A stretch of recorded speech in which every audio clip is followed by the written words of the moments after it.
جو میں نے آیت کا انتخاب کیا یہ سورہ نور کی آیت نمبر 30 اور 31 اور بڑی معروف ہے، اور ہمارے بھائی بہنوں کو بہت توجہ سے اس کو سننا چاہیے۔ یہ ہم اپنے پاس سے بیان نہیں کر رہے۔ جو بہنیں یا بھائی یہ کہہ دیتے ہیں جی یہ مولویوں نے دین کو سخت کر دیا ہے، یہ فلاں نے یہ بیان کر دیا ہے، بھائی غور کرنا ہوگا، ہماری بہنوں کو غور کرنا ہوگا کہ اگر وہ بات براہ راست اللہ اس کے رسول بیان کر رہے ہوں تو آپ کا مولوی کو بنیاد بنا کر اس پر اعتراض کرنا حقیقتاً اس پر اعتراض نہیں ہے، بلکہ یہ اللہ تعالیٰ اور اس کے رسول پر اعتراض ہے۔ اور جو اللہ تعالیٰ اس کے رسول کے احکام پر اعتراض کرے، انہیں حقیر و کمتر سمجھے، معاذ اللہ بھڑاس نکال رہے ہیں بظاہر علماء پر، لیکن حقیقتاً ٹارگٹ اللہ اس کے رسول، قرآن کی تعلیم اور قرآن اور حدیث ہیں، وہ دائرہ اسلام سے باہر ہو جائے گا۔ اس لیے بہت خطرہ ہے کہ جو شریعت کو برا کہتے ہیں اور علماء کی بیان کردہ باتوں پہ کلام کرتے ہیں، بھائی بہت سی باتیں ایسی ہوتی ہیں کہ علماء اپنے پاس سے بیان کرتے ہیں، لیکن آپ کو کیا پتہ کہ وہ جو آپ بات بیان کر رہے ہیں وہ قرآن ہے، حدیث ہے، یا اپنے پاس سے کر رہے ہیں۔ قرآن حدیث کا انکار کفر ہوگا، پھر اپنے پاس سے بھی جو بیان کر رہے ہیں اس میں بھی آپ فوری طور پہ اس کو رد نہیں کر سکتے، اس میں بھی سوچ بچار کرنے کی ضرورت ہے۔ جیسے ہم نے آپ کو کچھ دن پہلے درس میں عرض کیا تھا، اللہ تعالیٰ نے فرمایا وَمَن يُطِعِ اللَّهَ وَالرَّسُولَ اطیعوا اللَّهَ وَاطِیعُوا الرَّسُولَ وَأُولِي الْأَمْرِ مِنْکُمْ،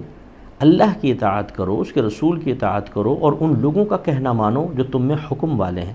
اور اس میں ایک قول کے مطابق اس سے مراد مجتہدین ہیں، مستند مفتیان کرام ہیں۔ تو جب ایک عالم دین آپ کو کوئی بات کہہ رہا ہے تو سمجھ لیجئے کہ اللہ کے حکم کے اعتبار سے اللہ نے فرمایا ان کی اطاعت کرو، تو پھر ان کا کہنا ماننا یہ اللہ اس کے رسول کا ہی کہنا ماننا ہوگا۔ تو اب یہ جو آیات ہیں خاص طور پر یہ نگاہوں کی حفاظت کے بارے میں ہیں، پردے کے بارے میں ہیں، اس کے احکام کے بارے میں ہیں۔ ذرا ایک طرف یہ توجہ کر لیں کہ پلے کارڈ اٹھائے ہوئے ہیں اور بینرز بنائے ہوئے ہیں میرا جسم میری مرضی اور قسم کے الٹی سیدھی باتیں، اور ایک طرف آپ کے رب کا فرمان ہے۔ اب آپ کو فیصلہ کرنا ہے کہ اپنے ایمان کی بربادی کا سامان کر کے آپ اس طرف آتے ہیں یا اللہ اس کے رسول کے حکم کی طرف آ کر اپنی آخرت کو بہتر بناتے ہیں۔ یہ یاد رکھیں کہ آپ کی زبان سے نکلنے والے دین اور شریعت، علماء اور مفتیان کرام کے خلاف چند سخت کلمات، چند سخت جملے آپ کے ایمان کو تباہ و برباد کر سکتے ہیں۔ اتنی بری موت آئے گی نا، یہ آج مستیاں کر رہے ہیں نا، کریں، میری کال لکھ لیجئے آپ، اور انشاءاللہ میں اللہ سے دعا کرتا ہوں، اور انشاءاللہ ایسے ہی ہوگا کہ آپ بھولیں گے نہیں اس بات کو بروز قیامت۔ دیکھیے گا انجام کیا ہوتا ہے، دردناک ترین انجام، کیونکہ وہی ہمیں نظر آئے گا۔ بری موت اور قبر میں تو ہمیں پتہ نہیں کیا کیا ہوگا، لیکن میدان محشر میں جو انجام ہے بہت بھیانک ہے۔ اللہ اس کے رسول سے جنگ کرنا، ان کے احکام سے جنگ کرنا یہ آسان ہے؟ کوئی فلاح پا سکتا ہے؟ بڑے بڑے دیکھیں آدم علیہ السلام کے زمانے سے لے کر آج تک، فرعون کو دیکھ لیں، شداد کو دیکھ لیں، نبی کریم صلی اللہ علیہ وسلم کے دور میں ابو جہل وغیرہ کو دیکھیں، ان لوگوں نے ہر ایک نے کوشش کر کے دیکھ لی، ہلاک اور برباد ہوئے کہ نہیں ہوئے۔ یزید کو دیکھیں، تباہ ہوا، قیامت تک کے لیے وہ کس طرح اس پہ لعنتیں کی جاتی رہیں گی۔ کامیاب کون ہوا ہے؟ اللہ والے جو قرآن کے ساتھ ہیں، جو حدیث کے ساتھ ہیں۔ میں اپنے تمام بھائی بہنوں سے گزارش کرتا ہوں اس کو اپنے پلے باندھ لیں اور اسی کو اپنا اسٹینڈرڈ بنائیں۔ اللہ اس کے رسول کے کلام کے سامنے کسی کی نہیں سننی ہے۔ اب دیکھیے اللہ تعالیٰ اپنے حبیب سے فرماتا ہے قُل لِّلْمُؤْمِنِينَ، اے حبیب مومن مردوں سے فرمائیے یغضوا من ابصارہم، اپنی آنکھوں کو کچھ جھکا کر رکھیں، وَيَحْفَظُوا فُرُوجَهُمْ، اور اپنی شرمگاہوں کی حفاظت کریں۔ نگاہیں جھکا کے رکھیں یعنی بد نگاہی وغیرہ نہ کریں، غیر عورتوں کو نہ دیکھیں، اور اسی کے ضمن میں پھر فحش ویب سائٹس کا وزٹ، گندے مناظر دیکھنا، گندی پکچرز دیکھنا، یا اس طرح کے کھیل تماشے فحاشی والے دیکھنا، یہ سب ممنوع ہو جائیں گے، ٹھیک ہے نا، اس آیت کی وجہ سے۔ اور اپنی شرمگاہوں کی حفاظت کریں، اس کا مطلب کیا ہے کہ اپنے زوجہ سے جسمانی قربت اختیار کرنا، جیسے میں نے کل کے درس میں عرض کیا تھا، یا اگر شرعی کنیز ہوتی تو اس سے جسمانی تعلق قائم کرنا بس جائز۔ اس کے علاوہ اگر ہم اپنے ستر کو استعمال کریں گے تو سمجھ لیجئے وہ ستر کی محافظت کے خلاف ہوگا۔ جن کو زنا کی عادت ہے وہ ذرا توجہ رکھیں۔ نبی کریم صلی اللہ علیہ وسلم سفر معراج پہ تشریف لے گئے تو فرماتے میں ایک تندور کے پاس سے گزرا جس سے بہت زیادہ چیخنے چلانے کی آوازیں آ رہی تھیں، میں نے اندر جھانک کر دیکھا تو کچھ برہنہ مرد اور عورتیں تھیں جو آگ میں جل رہے تھے، اور کبھی شعلے بلند ہوتے تو وہ بھی اوپر کو آ جاتے تھے، اور ان کو امید ہو جاتی شاید ہم باہر نکل جائیں گے، لیکن وہ نکل نہیں پاتے تھے، پھر شعلے نیچے جاتے، وہ نیچے چلے جاتے، انہیں بار بار یہ عذاب ہو رہا تھا۔ تو میں نے پوچھا کہ ان کو یہ عذاب کیوں ہو رہا ہے، تو بتایا کہ یہ زانی مرد اور زانی عورتیں ہیں۔ جو لوگ زنا کے عادی ہوتے ہیں، ہفتے میں 15 دن میں مہینے میں ایک دفعہ زنا ضرور کرتے ہیں، اسی طریقے سے اپنے شوہروں سے چھپ کر جو عورتیں زنا کر رہی ہیں، جو اپنے بیویوں سے چھپ کر زنا کر رہے ہیں، دوسرے کی منکوحہ سے زنا کر رہے ہیں، کسی کی بیوی سے زنا کر رہے ہیں، تو یاد رکھیں کہ یہ بہت ہی خطرناک چیز ہے۔ اس کا میدان محشر میں برا حساب و کتاب ہوگا، اور وہاں پر یہ جو وقتی لذت اور مزے ہیں یہ برسوں رلائیں گے، اور قبر میں بہت سخت عذاب۔ اللہ تعالیٰ فرماتا ہے کہ جس نے اپنی نگاہیں جھکائیں، شرمگاہ کی حفاظت کی، ذَلِكَ أَزْكَىٰ لَهُمْ، یہ ان کے لیے زیادہ پاکیزہ ہے، زیادہ پاکیزگی کا باعث ہے کہ اگر مرد اپنی نگاہوں کو چھپائیں اور اپنے ستر کی حفاظت کریں۔ ان اللہ خبیر بما یصنعون، بے شک اللہ تعالیٰ جانتا ہے جو وہ کر رہے ہیں۔ یعنی یہ بھی خبر دے دی کہ اگر تم چھپ کر سب سے کوئی کام کرتے ہو، بزنس ٹور پہ جا رہے ہیں، گھر پہ بتا کر گئے اور وہاں جا کے زنا کر رہے ہیں، بہت سے، اب میں نام نہیں لیتا ہوں، ہمیں تو پوری دنیا سے اسی طرح کے مسائل آتے رہتے ہیں کہ مطلب بزنس ٹور کا کہہ کے نکل کے اور زنا کے لیے انسان پہنچ جاتا ہے۔ اس پہ ذرا توجہ کریں۔ بہت سے لوگ واقعی بزنس کے لیے ہی جاتے ہیں لیکن ساتھ میں ضمناً زنا بھی کر لیتے ہیں، یہ بالکل غلط ہے، اللہ تعالیٰ سے توبہ کرنی چاہیے۔ اور پھر اب عورتوں کے بارے میں اب آپ غور کیجئے گا، ایک طرف اٹھاؤ پلے کارڈ، نکلو گھر سے باہر، اور مردوں جو اللہ تعالیٰ نے حکم بیان کیا اس کو توڑ دو، مردوں کے تسلط کو ختم کر دو، یہ نعرے ہیں۔ اور ایک طرف آپ کا رب کیا فرما رہا ہے، ہماری بہنیں خاص طور پہ سنیں، وَقُلْ لِلْمُؤْمِنَاتِ، اور اے حبیب آپ مومنہ عورتوں سے فرمائیے، يَغْضُضْنَ مِنْ أَبْصَارِهِنَّ، کہ وہ اپنی نگاہوں کو کچھ جھکا کر رکھیں، وَيَحْفَظْنَ فُرُوجَهُنَّ، اور اپنی شرمگاہوں کی حفاظت کریں، وَلَيُبْدِينَ زِينَتَهُنَّ، اور اپنی زینت کو ظاہر نہ کریں۔ زینت کیا ہے؟ وہ جسم کے حصے کہ جن سے خوبصورتی ہوتی ہے، جن کی طرف مردوں کی اٹریکشن ہو سکتی ہے، جو انسان کو نمایاں کر دیتے ہیں۔ اب آپ اس میں سمجھ جائیں کہ وہ کیا ہے۔ ان کی عورتوں سے بھی حفاظت کرنی ہوتی ہے، مردوں سے بھی، کیونکہ ہم جنس پرستی بھی بہت زیادہ چل رہی ہے۔ اسکول، کالجز وغیرہ میں، یونیورسٹیز میں، ہاسٹلز میں بعض اوقات مرد کے ساتھ، عورت کے ساتھ اپنی خواہشات کو پورا کرنے کو اب فی زمانہ جائز سمجھنے لگے ہیں۔ بہت ہی خطرناک چیز ہے، وہ غور کریں۔ اللہ تعالیٰ فرماتے ہیں وَلَا يُبْدِينَ زِينَتَهُنَّ، اپنی زینت کو ظاہر نہ کریں، إِلَّا مَا ظَهَرَ مِنْهَا، مگر جو ان میں سے خود ہی ظاہر ہو جائے۔ یعنی خود ہی ظاہر مطلب جیسے ایک برقع پہن کے بھی خاتون جا رہی ہے تو پھر جسم کے خد و خال بعض اوقات برقعے سے بھی ظاہر ہو جاتے ہیں، وہ تو ایک مجبوری کی صورت ہے، لیکن ایسا لباس نہ پہنیں، ایسے پلیسز پہ نہ جائیں، اس طرح کا معاملہ نہ کریں کہ غیر مرد کی نگاہ جسم کے محاسن پر پڑے۔ اس سے ہماری بہنیں سبق حاصل کریں جو بہت ہی چست قسم کا لباس پہنتی ہیں، جسم کی ساخت نمایاں ہو جائے۔ یا نبی کریم صلی اللہ علیہ وسلم نے ارشاد فرمایا قرب قیامت کی نشانیاں بیان کرتے ہوئے کہ آخری زمانے میں عورتیں لباس پہننے کے باوجود برہنہ ہوں گی۔ اس کی 2 طرح کی تعبیرات کی گئی ہیں اس قول کی، کہ یا تو ان کا لباس بہت ہی مختصر سا ہوگا کہ جسم ظاہر ہو رہا ہوگا، اور یا بہت ہی باریک ہوگا کہ اندر کی ہر چیز نظر آ رہی ہوگی، اور یا پھر مطلب یہ کہ اتنا چست ہوگا کہ جسم کے خد و خال ظاہر ہو رہے ہوں گے۔ تو یہ منع ہے، اللہ تعالی نے منع فرمایا۔ اور پھر فرمایا وَلْيَضْرِبْنَ بِخُمُرِهِنَّ عَلَى جُيُوبِهِنَّ، اور چاہیے کہ وہ اپنے دوپٹوں کو یا اپنی چادروں کو اپنے سینوں پر لے کر رکھیں۔ یہ جیوب جو ہے یہ گردن کے لیے بھی بولا جاتا ہے، لیکن جو علماء نے تفسیر بیان کی اس کا مطلب ہے کہ اس طرح چادر رکھیں کہ پورا بدن اس چادر کے اندر چھپ جائے، ڈھک جائے۔ تو نبی کریم کے دور میں چونکہ برقعوں کا رواج نہیں تھا تو چادر کا ذکر کیا۔ آج کل کے دور میں برقع بیسٹ ہے، اور اگر کہیں مجبوری ہے جیسے باہر کی ہماری بہنیں ہیں تو پھر وہ لانگ کوٹ بھی یوز کر سکتی ہیں، اور اس طرح کے لباس پہنے بہرحال کہ جو ان کے اعضاء کو نمایاں نہ کرے، اپنے آپ کو حتی الامکان کورڈ کر کے رکھیں، یہ بہتر ہے۔ اور یہ ہر جگہ ہونا چاہیے، یہ نہیں کہ آپ باہر نکل رہی ہیں تو بڑی احتیاط لیکن جب آپ شادی بیاہ کے اندر جائیں تو بولیں چلو احتیاط وقتی طور پہ ختم کر دیں۔ اس میں ہم نے دیکھا ہے کہ مکس گیدرنگ بھی ہوتی ہے، بعض اوقات عورتیں خوب بند سنور کر اور ایسے ایسے لباس پہن کر غیر مردوں کے سامنے گھوم رہی ہوتی ہیں کہ الامان والحفیظ، اور کوئی خوف نہیں ہے، اللہ کچھ فرما رہا ہے، ہم اپنی ہی ایک زندگی گزارنے کے چکر میں ہیں۔ اور کوئی مطلب ایک مسلمان کو اگر یہ احساس نہ ہو ایسے موقعوں پر کہ ڈے آف ججمنٹ بھی تو ہے، اللہ تعالیٰ کی بارگاہ میں جا کے اس قسم کے معاملات کا کیسے حساب و کتاب ہوگا، یہ تھوڑا سا ہمیں توجہ کرنی چاہیے۔ وَلَا يُبْدِينَ زِينَتَهُنَّ، اور نہ ظاہر کریں وہ اپنی زینت کو۔ یہ زینت میں آپ کو پہلے عرض کر چکا ہوں کہ اپنے بال وغیرہ ان کے زینت میں آئیں گے، اسی طرح جسم کے خد و خال، یہ تمام إِلَّا لِبُعُولَتِهِنَّ، کہ عورتیں اپنے یہ زینت کو ظاہر نہ ہونے دیں، حتی الامکان اپنے آپ کو کورڈ کر کے رکھیں، مگر سوائے اپنے شوہروں کے، یعنی شوہر کے سامنے بیوی آ سکتی ہے۔ مرد میں اور عورت میں کوئی جسم کا پردہ نہیں ہوتا ہے،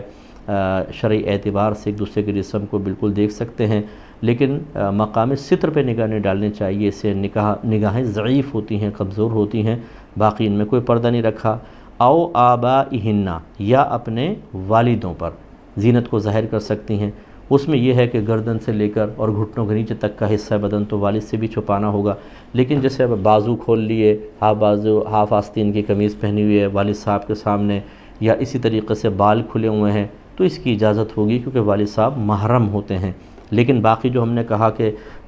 گردن سے لے کر اور پھر گھٹنوں کے نیچے تک کا حصہ بدن چھپانا ہی چاہیے۔ اسی طرح وہ آبائی بعولتہن، یا اپنے شوہروں کے والدوں پر یعنی زینت ظاہر کر سکتی ہیں، مراد سسر اور بہو آپس میں محرم ہوتے ہیں، لیکن اگر سسر جوان ہو تو بہو کو احتیاط کرنی چاہیے، حتی الامکان اپنے آپ کو گھر میں بھی تھوڑا سا ریزرو رکھیں اور تھوڑا سا کورڈ کر کے رکھیں، ویسے ہیں یہ محرم۔ او ابنائہن، یا اپنے بیٹوں کے سامنے، ماں اور بیٹے میں کوئی پردہ نہیں ہوتا، بس وہی جو مقام ستر ہیں وہ چھپانا چاہیے، باقی جو مطلب زینت ہے جیسے بال ہیں، چہرہ کھلا ہوا ہے، ہاتھ ہیں، اور پنڈلیاں گھٹنوں سے نیچے تک پنڈلیاں کھول کے جیسے ماں کپڑے دھو رہی ہے، بچے ہیں، کوئی مسئلہ نہیں ہے کیونکہ وہ محرم ہوتے ہیں۔ او ابنائی بعولتہن، یا ان کے شوہروں کے بیٹے، شوہروں کے مطلب دوسری بیوی سے جو اس شوہر کا بیٹا ہے، وہ اس عورت کے لیے جو دوسری ماں ہے سمجھ لیں، یا اس بچے کے باپ نے دوسری عورت سے نکاح کیا، یہ پیچھے جب محرمات کا ذکر ہو رہا تھا وضاحت ہو گئی تھی کہ جیسے ہی والد کسی عورت سے نکاح کرتے ہیں وہ عورت اس آدمی کے بیٹوں پر حرام ہو جاتی ہے اور ہمیشہ کے لیے حرام ہوتی ہے۔ مثلا اگر باپ نے شادی کی اور مر گیا تو اب یہ اپنی ستیلی ماں سے کبھی نکاح نہیں کر سکتے ہیں، تو یہ بھی محارم میں شامل ہیں۔ پھر فرمایا او ابنائہن، یا اپنے بیٹے، او ابناء بعولتہن، یا اپنے شوہروں کے بیٹے، او اخوانہن، یا ان کے بھائی،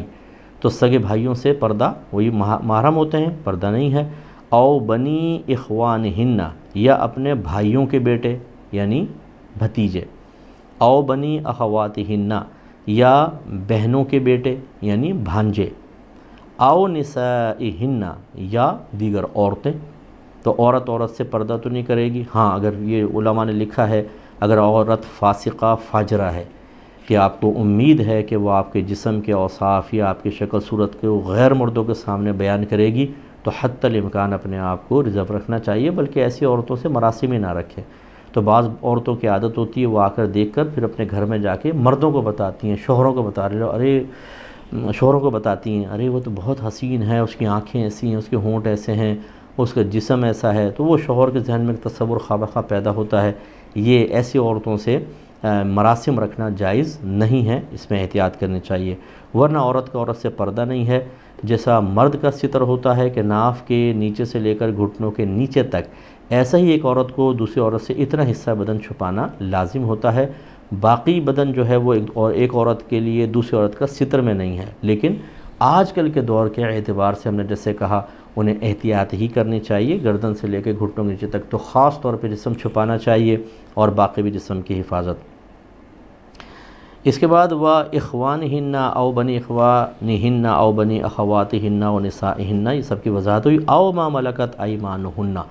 یا ان کی کنیزیں، اگر ایک عورت کی ہی ایک کنیز ہے تو کنیز سے کوئی پردہ نہیں۔ او التابعین غیر اولی الاربۃ، یا ایسے ان کے نوکر وغیرہ کہ جو شہوت والے نہ ہوں، یعنی بہت ہی بوڑھا شخص کوئی نوکر رکھا ہوا ہے تو ان کے سامنے بھی اتنی محافظت کی ضرورت نہیں ہوتی۔ ایسے ہی کم سن بچہ ہے جیسے گھر میں کام کرنے والے رکھ دیتے ہیں تو ان سے بھی عورتوں کو پردہ کرنے کی کوئی ضرورت نہیں ہے۔ تو اسی لیے آگے وضاحت کرتے ہوئے اللہ تعالیٰ نے ارشاد فرمایا من الرجال، مردوں میں سے، او الطفل، یا بچوں میں سے، یعنی مرد اور بچوں میں سے ایسے جو شہوت والے نہ ہوں، ان کے سامنے عورت محرم نہ مطلب پردہ نہ بھی کرے تو کوئی مسئلہ نہیں ہے۔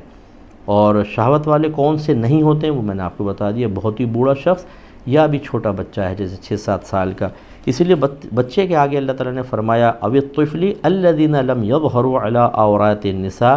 وہ جو نہیں واقف ہوتے ہیں عورتوں کی ستر پر، یعنی جن کو پتہ نہیں ہوتا بچوں کو، اور نہ وہ غالب آ سکتے ہیں، مطلب اتنا بوڑھا کہ وہ جماع پر ہی قادر نہیں ہے، کوئی برائی کر ہی نہیں سکتا ہے، تو وہ ان سے بھی پھر پردے کا ہلکا حکم ہو جاتا ہے۔ وَلَا يَضْرِبْنَ بِأَرْجُلِهِنَّ، اور وہ اپنے پیروں کو زمین پر زور سے نہ ماریں، لِيُعْلَمَ مَا يُخْفِينَ مِنْ زِينَتِهِنَّ، تاکہ جان لی جائے وہ جو پوشیدہ ہے ان کی زینت میں سے، یعنی جیسے گھنگرو پہنے ہوئے ہیں یا جھانجھ پہنی ہوئی، اب زور سے مارنا کہ غیر مرد تک آواز جائے اور خامخواہ وہ متوجہ ہو، اس کو بھی منع کیا گیا۔ اس سے آپ اندازہ کریں،